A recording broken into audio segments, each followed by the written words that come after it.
අද අපි බලමු අලුත් අවුරුදු චාරිත්‍ර. ඉතින් මුලින්ම අපි කරන්නේ කිරි ඉතිරවීම. මේ තියෙන්නේ කිරි ඉතිරවීම.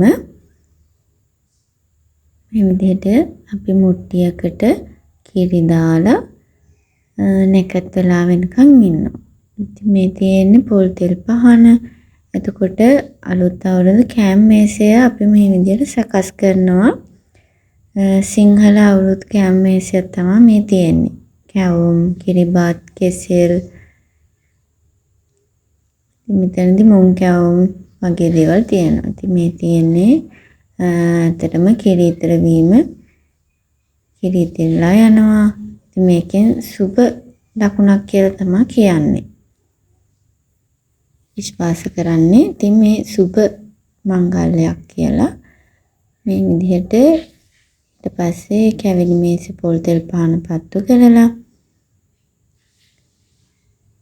ඊට පස්සේ තමයි කැවිලි ඉගෙන ආහාර අනුභව කරන්නේ. මේ ඉතින් අපේ පුංචි කැටව ටික ආහාර අනුභවයේ යෙදෙන අවස්ථාව.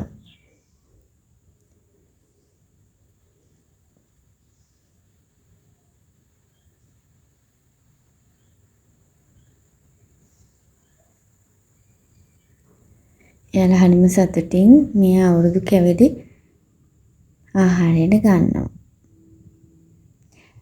ඊළඟට අපිට තියෙන හිස තෙල් කෑම. ඉතින් ඒ සඳහා මේ විදිහට නානු සකස් කරගෙන තියෙනවා හිසට සහ පාදයට. මේ හිසට තියෙන කොහොඹ අතු මේ විදිහට එල්ලලා